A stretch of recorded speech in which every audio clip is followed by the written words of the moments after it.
bien. Salut Xavier. Salut Guilain, bonjour à tous. Donc, chose promise, chose due.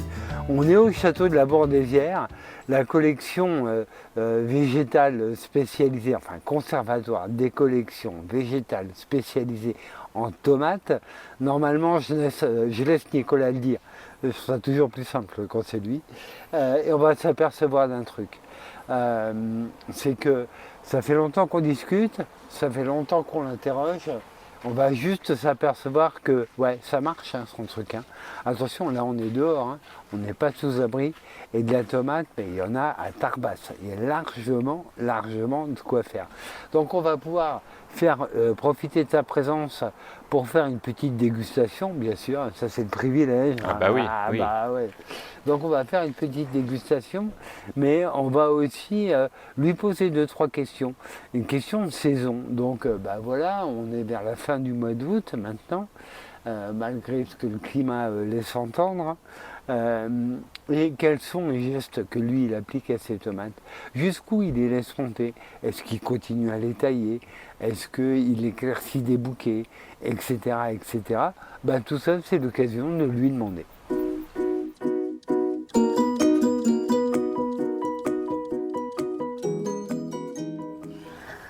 Salut Nico, donc plein de questions à te poser. Alors déjà, premier truc, là on les voit bien, tes supports en Tipeee. Ouais. Donc on a combien d'intervalles entre chaque? C'est large c'est assez large, je t'avoue que je fais un peu au pif maintenant, mais je pense que c'est à peu près 1m20, 1m40. D'accord, ok. Donc là, nous on a eu des gros coups de vent en Touraine, attention. Ouais. Et les tipis là, en triangle, c'est bon, ça bouge? Voilà, les tipis c'est vraiment très stable, donc ils sont juste reliés par le haut. Ouais. Là on voit pas, mais derrière les étiquettes, en fait, je mets une grosse ficelle de sisal qui fait plusieurs tours pour bien les relier. Et on voit qu'on est quand même sur des sections. Alors là, c'est du chêne ou du châtaignier qui vient du parc du château de la Bourdésière, qu'on a fait débiter par un scieur. Et c'est des longueurs à peu près de 2m20, 2m40. Okay. Donc ils sont très légèrement enfoncés dans le sol. Donc ce que je dis aux gens, c'est qu'en fin de compte, c'est facile à installer parce qu'il n'y a pas besoin de faire des trous de dingue, appuyer, taper avec la masse. D'accord. Il y a juste besoin d'enfoncer dans la terre meuble. Okay. Et ça se tient tout seul. Alors du coup, on ne va pas s'arrêter sur chaque variété. Il y en a qui nous tournent un peu les bras quand même. Celle-là, comment elle s'appelle là, là, je vois pas l'étiquette, mais je crois que c'est Coralique, elle s'appelle. Et je vais vérifier tout de suite. Oui, c'est ça, c'est Coralique. Enchanté Coralique. Coralique. Un coralique. Coralique avec un K à la fin. C'est une bretonne. Mais et oui, c'est vrai qu'elle est. Alors ça, c'est une variété déterminée. On en avait parlé dans nos précédentes sessions, des variétés déterminées qui ne montent pas justement. Elles montent pas à des hauteurs impossibles. Et on voit d'ailleurs qu'il n'y a plus de bourgeons en tête. Ça s'est terminé par un bouquet, par quelques petites feuilles comme ça qui se baladent. Et on en profite pour répondre à une question qui nous est posée régulièrement parce que donc là, on voit qu'en tête, elle n'avance pas. Par contre, celle-ci, on voit bien que les têtes... Voilà, donc là, une variété à croissance indéterminée. Voilà, là aussi. Là aussi. Alors, est-ce que tu tailles? Est-ce que tu tailles pas? Quels sont tes choix par rapport à ça? Alors moi, je les arrête pas en tête. Parce que, déjà, parce qu'on est dans un jardin conservatoire, et ce qui est intéressant, c'est de voir les différences de hauteur entre les variétés.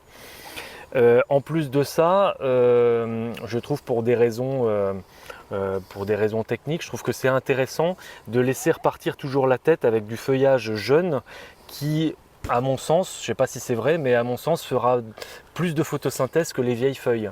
Ok. Donc, je ne sais pas si tu valides toi, mais en tout cas, moi je fais toujours comme ça. Je trouve que ça participe de la vigueur de la plante. Voilà. Et j'aime pas le truc, hormis en prod sous tunnel, c'est autre chose. Voilà. Où vraiment, sur tout le long de la tige, tu vires la feuille. C'est une espèce de taco comme ça, qui est quand même pas très joli. Là, on voit qu'elles sont super vigoureuses. Et qu'elles sont bien chargées en fruits. Est-ce que toi, il y a une variété cette année? Déjà, est-ce que c'est une bonne année pour toi, pour les tomates? Une année compliquée? Qu'est-ce que tu en dirais? Alors je dirais que là, 2023, c'était une année, alors elle n'est pas finie, on verra ce qui nous pend au nez, mais je dirais que c'est une bonne année globalement pour la tomate. Les plants ont été vigoureux, et sain. Mais ça a été une année stressante quand même parce qu'il a fait froid en début de saison. Et ce froid a fait que les variétés n'étaient pas précoces. cette année. Je ne D'accord. sais pas si tu l'as remarqué, mais là en extérieur, je trouvais que les fruits ont une maturité plus tardive que d'habitude parce qu'il y a eu des premiers bouquets qui ont parfois coulé à Ok. cause des températures basses. D'accord. Et aussi, il y a eu quand même des périodes de stress à cause de la pluie. Nous, on a eu quand même des grosses périodes de pluie ou en tout cas d'humidité pendant le mois de juillet, début août, qui ont fait que j'avais peur au mildiou, à l'alternariose. Là, on voit cette variété-là. D'ailleurs, il y a Ouais, beaucoup Alternariose ici, Alternariose, hein. ça Ouais. très clairement. Ouais. Alternariose, on le voit bien. Donc, enfin, je dis on le voit bien. Moi, Ouais, je le si, sais. si, là, c'est mais flagrant quand même. en fait, on a une feuille qui doit être toute verte et Ouais. on voit un halo jaune. Ouais. Et au centre de ce halo jaune, on a une partie qui est nécrosée, qui est Nécrosé, brunie. qui est dur. Et en Voilà. fait, si on regarde de près, on voit que ça fait une tache en forme de cible. Voilà. Donc ça, c'est clairement l'alternariose, ce n'est pas du mildiou. Et avec un truc aussi où on ne panique pas, parce que quand les conditions reviennent, quand tout est là, ça nous donne des plantes qui ont une super croissance, des feuillages qui sont très sains. Oui, bien Donc sûr. on arrête de tout couper, d'intervenir, de traiter à outrance. Attention, on n'est pas producteur, hein. Encore plus dans nos jardins. Toi ici, tu dois montrer une collection qui est présentable. Voilà, nous aussi on a un peu d'alternariose sur nos tomates, mais pas de panique. Et quand Non. les conditions sont là, ça revient. Et si les conditions ne reviennent pas, et si l'alternariose se développe, bah, tes tomates elles seraient pas bonnes. Donc il n'y a pas de problème en fait. Qu'est-ce qu'on fait quand il y a trop d'alternariose ou quand il y a trop de mildiou? Eh ben c'est pas compliqué, on sème les carottes. Il est encore temps, les tomates seraient pas bonnes, à mon avis. Je crois que ton t-shirt est assez clair, on a compris le message. Non, mais c'est vrai qu'on s'inquiète toujours de voir ça. Alors, c'est vrai que quand on voit des brunissements comme ça, bon là on voit que c'est tout sec, mais pour les visiteurs, souvent ils me disent « Ah mais là il y a des feuilles jaunes, pourquoi vous les enlevez pas ?» Bah, je dis là, moi je la garde encore parce que le soupçon de vert qui reste fait encore de la photosynthèse. Donc la plante utilise encore cette feuille-là. Tant qu'elle n'est pas complètement grillée, sèche, voilà, si toute la feuille était comme ça, c'est vrai que là, il n'y a plus d'intérêt. On voit que là c'est fané, c'est nécrosé, il n'y a plus rien à en tirer. Mais tant qu'il y a de la vie, tant qu'il y a du vert, il y a de l'utilité. Et donc, toi, là, la taille, tu n'en pratiques plus quasiment. Plus vraiment, plus vraiment. Alors là, on voit sur chaque tuteur, il faut que je l'explique quand même, c'est important, ça peut paraître très dense sur chaque tuteur, parce qu'en fait, il y a sur chaque tuteur 2 plants à chaque fois que j'installe côte à côte. Ça, c'est moi pour les besoins de la collection ici à la Bourdesière. Si je devais les dispatcher partout dans le jardin, mes 2 plants, le jardin serait rempli de tomates. Donc pour gagner de la place et pour gagner du temps, je les mets tous les 2 sur le même tuteur. Donc c'est pour ça que très souvent à la base, on voit les 2 plants côte à côte. Ah ouais. Voilà, on le voit très bien ici. Putain, j'oserais pas faire un truc comme ça, moi. Hein. Pourquoi ? Ben, parce que j'aurais peur d'une surdensité. Et après, si tu veux, ce qui est incroyable, c'est qu'à une ferme du Perche, donc tu sais, où ça a été pas mal cornaqué à un moment par Baptiste Saulnier, ils sont en bio intensif hérité de Jean-Martin Fortier. Alors eux, ils plantent de la tomate greffée sous multichapelle tous les 20 cm. Tous les 20. Ah ouais, c'est En très tomate dense. greffée. Ouais. Alors il y a un sujet qu'on a beaucoup abordé ensemble, c'est ce fameux cul noir. Ouais. Donc je suis très heureux d'en trouver ici. Voilà, le cul noir c'est ça. Je me permets de cueillir la tomate. Oh, tu peux parce qu'elle va pas se développer plus là. Voilà, et donc ça, on est bien d'accord, c'est pas une maladie, c'est un désordre physiologique. Donc là en fait c'est une variété sensible là au cul noir. Les variétés longues comme ça vont plus facilement faire de la nécrose apicale. Donc là oui c'est clairement quand même un manque d'eau là sur cette partie là parce que là j'en ai eu plusieurs qui ont eu le cul noir. C'est une partie du jardin qui est un petit peu plus séchante et j'ai pas fait attention, j'aurais dû vraiment arroser davantage. Donc Ok. quand on a des variétés comme ça dans le jardin, c'est vrai qu'il faudrait essayer de les arroser un peu plus D'accord. pour éviter justement ce problème là. Bon, cela dit, Elle est bonne quand même, elle est tu très l'as bonne. mangée. Ouais, elle Voilà. est très bonne. Bon. Moi, je propose qu'on poursuive un peu de petite promenade. Oui, on va découvrir plein d'autres variétés là. Alors, moi, ce que j'aime bien dans cette idée de collection, même si je ne suis pas collectionneur dans la main, c'est de voir plein de différentes tomates bleues, je mets des guillemets parce qu'elles sont bleues à un moment, hein, quand Voilà, elles c'est sont ça, presque c'est noires. bleu indigo, presque noir aubergine quand c'est Ouais. pas mûr, mais ça dépend des variétés. On en voit une là-bas en arrière-plan qui est assez grosse, qui est quand même assez bleu violacé. Ça doit être indigo apple, ça, je Ouais. crois, hein, comme ça de tête. Euh, Celle-ci est magnifique. ouais, voilà, alors ça, c'est pas mûr du tout. Pareil, la celle que tu as entre les doigts n'est pas mûre Elle du est tout. pas mûre, hein. On voit lorsqu'elles sont mûres, justement, j'en ai cueilli deux là, justement, des Blue Pits, on voit qu'il y a encore la couleur Ouais. rouge-noir sur le dessus, Ouais. mais dessous, elles rougissent. Alors, c'est pas le cas pour toutes les variétés indigo, parce qu'il y en a des indigos maintenant aussi qui deviennent un peu jaune-orangé dessous. D'accord. Donc, c'est vraiment variable selon Et les voilà. Ah, ça c'est ce que. Ah, donc on enlève le pédoncule et voilà ce qu'on a dessous. Mais ça, moi je suis un garçon fragile, hein, donc à chaque fois ça me le fait, je trouve ça incroyable. Mais cette espèce d'étoile qu'on a à chaque fois sous le pédoncule, presque un peu comme un tatouage. Oui, parce que Et, c'est vraiment la trace du pédoncule. Ouais, tout à fait. Ouais, elle n'a pas pris la lumière à Ouais, cet ouais, endroit-là. ouais. Ah, je me permets, hein, je ne peux pas résister. C'est ta petite Madeleine. Ah bah ouais, c'est quand même joli. On va continuer notre balade du coup.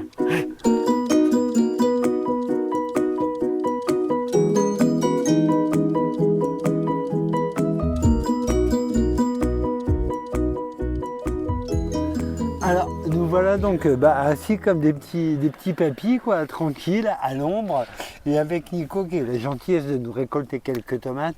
Bien sûr, il n'a pas récolté une de chaque, hein.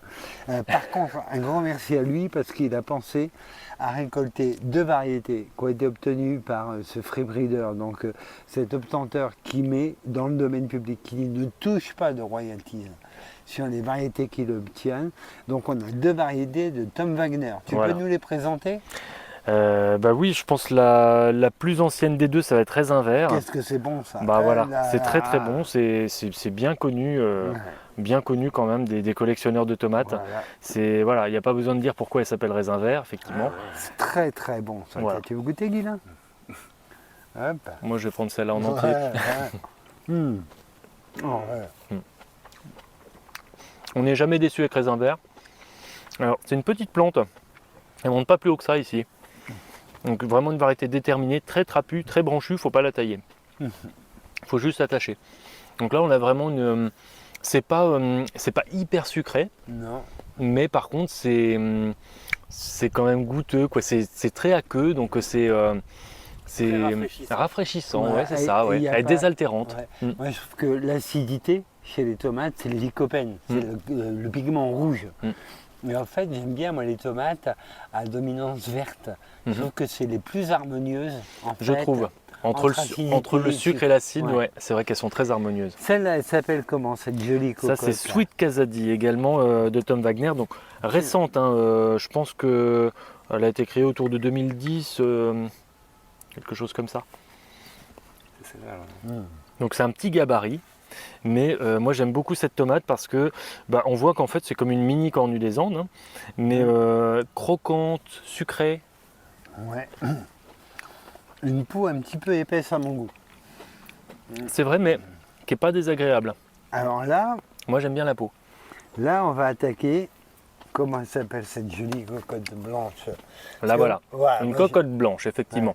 Celle-là, on voit vraiment. Alors les tomates blanches ne sont pas blanches comme on voit à côté de la montre à côté, Ouais. mais c'est un jaune très pâle. Donc ça c'est poil blanc, elle s'appelle celle-ci.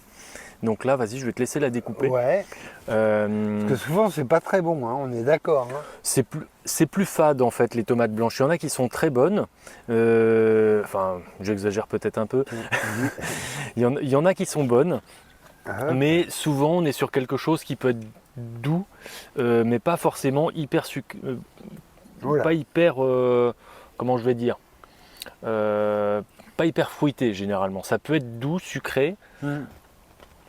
Ça n'a pas beaucoup de goût. Ça n'a pas beaucoup de goût. Hein, C'est un peu fadasse quand même. Ouais, hein. c'est un peu fadasse. Voilà. Donc du coup, tiens, puisqu'elles elles sont tellement belles qu'elles sont hyper décriées. Moi, je comprends pas cet opprobre qu'il y a sur les tomates bleues ou pourpres quand elles sont mûres. Celle-là, tu la trouves comment gustativement, toi, du coup? Alors ça c'est Blue Pits. qu'on classe parmi les tomates bleues indigo, voilà, parce que justement elle a cette couleur quand elle n'est pas mûre, quand elle mûrit, voilà, à parfaite maturité, voilà à quoi elle ressemble. Moi j'aime bien Blue Pit et elle fait partie des variétés indigo que je propose en plan au printemps, parce que je trouve qu'elle est pas mal. Voilà. Après, on ne peut pas dire que dans les tomates indigo, il y en ait qui soient excellentes. C'est pas extraordinaire en goût. Par contre, franchement, mélanger ça dans une assiette avec d'autres couleurs de tomates, c'est quand même top. Et franchement, c'est pas mauvais. Hein? Alors, on a aussi cette belle là. Alors, Ça, c'est toi qui as voulu qu'on l'accueille. Ah bah ouais. Kaki coin. Ouais. Alors ça, pour moi, les kaki coins, c'est parmi mes préférés. Ah ouais? Ouais, vraiment, je les aime beaucoup. Ouais. Alors déjà, on n'a pas besoin de dire pourquoi elle s'appelle comme ça, parce qu'effectivement, elle ressemble vraiment à un kaki. Il y a la couleur orange kaki. Et la forme un petit peu, cette forme un peu ovale qui paraît charnue comme ça. Et on voit, c'est une belle chair. Hein. Ouais, hein, elle tient bien. Hein. Voilà. Alors c'est une tomate ferme. Ouais. C'est une tomate ferme qu'on peut utiliser pour faire des tomates farcies justement, hein, qui tient à la cuisson. Mais moi, je les trouve très. C'est vrai que c'est bon. Ouais. Vraiment bien. Donc tu nous rappelles son Beaucoup nom moins astringent que le vrai kaki, le fruit. Donc kaki coin celle-ci. Des kakis là dans la collection, j'en ai plusieurs. Il y a kaki ronde, kaki coin et kaki je sais plus quoi. Et celle-ci là qui évoque presque une rose de Berne en plus. Eh ben ouais, alors c'est pas rose de Berne, on la classe parmi les tomates rouges et celle-là je voulais que Guilain la montre de près, je sais pas si on le voit. Au soleil ça paraît bien. C'est une tomate qui s'appelle pêche tout simplement. Celle-là c'est pêche parce qu'en fait elle a vraiment une peau dufteuse comme la pêche. Et moi là je le vois de près, on voit un petit duvet là partout. Si on voit, ouais. Et ce qui fait que cette tomate elle est vraiment très douce au toucher. Comme une peau de pêche. Et alors douce au toucher, donc ça c'est déjà un beau compliment. Mais à manger, elle est comment du coup? Eh ben écoute, on va la déguster, Ouais. toi et moi. Moi je t'avoue que j'en garde pas un souvenir extraordinaire, mais je l'ai peut-être mal considéré. Hein. Hop. Ouais, super, Ah, tu me mince, donnes la jolie part. Un peu farineuse, je trouve. Oui, elle a l'air à la découpe un peu farineuse. C'est un petit peu farineux celle-ci je trouve. C'est pas la meilleure. C'est pas mauvais, hein. C'est bon. Mais, C'est pareil, ouais. au niveau acidité, c'est bien équilibré. Mais voilà, une chair un tout petit peu farineuse, c'est vrai, il faut quand même l'avouer. Alors celle-ci, Ça fait la partie. fameuse Matina. Les deux sont la même, c'est les mêmes. Donc là, on voit justement, elle est craquée. Là, il a plu samedi dernier, donc c'est une variété à peau fine, donc elle a tendance à fendre, à éclater hein, justement quand il y a des pluies. Donc ça, c'est Matina, ouais. Matina, c'est une variété que j'aime beaucoup parce que toutes les tomates sont de ce gabarit-là. Et elle est super productive du printemps j'exagère, depuis le début de l'été jusqu'en fin de saison. Donc c'est une variété qui est facile, qui n'est pas sensible aux maladies. Moi je trouve qu'elle se débrouille bien par rapport au mildiou et même par rapport aux autres champignons. On l'a vu d'ailleurs tout à l'heure là-bas, le feuillage est très sain, la plante est bien développée. Je crois que c'est une variété allemande. Et gustativement, elle s'en sort bien. Bien. Hein. Hein. C'est bien équilibré encore une fois. Hein. Vachement bien. Presque un petit goût de poivron, je trouve. C'est bon. C'est pas faux. Ouais. Ouais. Un petit goût de poivron rouge, ouais. Oui, il y a un peu ce côté-là. Ouais, effectivement. Ouais. Et Qu'est-ce alors, qu'il nous reste? eh ben, on va terminer par. Moi, je garde ce que je préfère pour la fin. En fait, variété verte, Ouais. donc qui à maturité devient jaune. Ouais, moi je dis vert ambre. Oh, c'est joli, mais C'est toi, joli. Bah oui, attends. Et avec un truc, comment on reconnaît la maturité d'une tomate? Si vous faites des tomates vertes, etc., vous ne fiez pas toujours à la couleur, mais fiez-vous plutôt à la résistance. Quand elle commence légèrement à ramollir, attention, hein, c'est avant qu'elle éclate dans la main, hein, mais quand elle commence légèrement à ramollir, comme là, hein, toute Voilà, petite on pression. voit qu'elle devient plus souple. Là, je pense qu'elle est en maturité, elle est juste bien. Ouais. Tu vois, elle aurait pu mûrir encore un petit peu plus. Tu vois, il y a des parties un petit peu moins colorées. Elle aurait pu mûrir encore quelques jours, mais là, comme il fait très chaud, je pense que ça peut aller très vite. Donc là, je pense qu'elle a bonne maturité.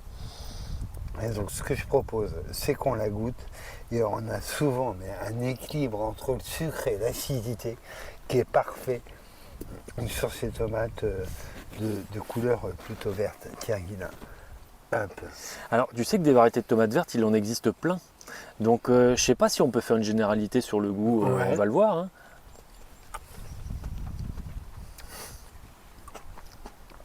Ça marche. Ça marche, moi je trouve ça un peu plat quand même. Mais effectivement c'est quand même, c'est pas hyper fruité. Par contre c'est équilibré entre le sucré et l'acide. Ouais, C'est pas ma préférée mais c'est bon quand même. c'est bien. Ouais. Et alors tiens, si on devait reprendre un peu, là, on fait un petit tour sur les variétés. Bah il y en a peut-être qu'on a plus. Hein. Et dans celles qui sont que toi tu conseilles, bien résistantes, bien productives, que tu ne trouves pas spécialement compliquées à conduire, Matina, tu disais. Voilà, par Matina. Il y a Moneymaker aussi dans le même Ouais. genre que j'ai déjà cité plusieurs fois parce que vraiment elle est facile à faire. Là je le vois en ce moment, il y en a une aussi par là-bas qui est super bien, c'est Russian Persimmon. Donc persimmon, c'est kaki. Voilà, Persimmon ça. c'est kaki effectivement. Et donc là c'est Russian. Ouais. Donc celle-ci est assez productive, donc c'est une variété semi-déterminée qui ne va pas monter à des hauteurs de folie comme ça, 1m20, 1m30 et qui est bien productive. Donc une variété bien orange aussi avec des tomates qui sont plutôt rondes, de petits gabarits. Ok. Elle est pas mal.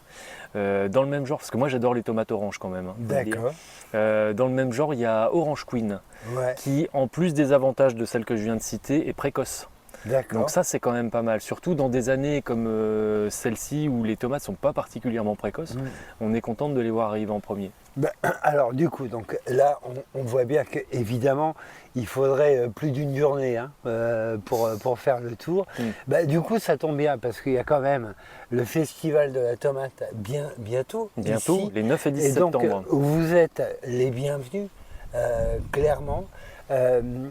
Pour voir tout ça. Alors, Alors, Goûter toutes les tomates. non justement j'allais préciser, non, pour goûter sur les pieds, non, surtout pas. on pourra toutes les voir mais pas les déguster, ça va être non. compliqué. Alors il y aura des endroits à la Bourdaissière où on peut déjeuner, où on peut voilà, goûter des tomates. Il y aura le bar à tomates qui sera ouvert, où voilà, là c'est des salades de tomates en mélange. Ouais, Et il y aura en partie des salades des tomates de chez Jackie Mercier. d'accord. Donc Jackie Mercier sera d'ailleurs là tout le week-end, donc notre ami maraîcher du Poitou, Ouais. qui vient là aussi pendant le week-end pour vendre des tomates. Donc D'accord. là c'est bien Donc apprécié aussi. on reste en famille. Même si on ne vient pas pendant le festival de la tomate, je suis quasiment tous les jours dans le jardin. Alors pas forcément le week-end, mais en semaine je suis là tous les jours et puis il ne faut pas hésiter à venir me voir, me demander des conseils, échanger, c'est toujours sympa parce que moi j'apprends aussi en échangeant avec les gens, donc c'est toujours sympa et ça faut pas hésiter, d'ailleurs je l'écris plusieurs fois dans le jardin, si vous avez des questions n'hésitez pas à voir le jardinier, ça c'est toujours intéressant. Bon ben voilà, nous avons vu le jardinier et merci beaucoup de nous avoir reçus Nico. Bah, c'était un plaisir.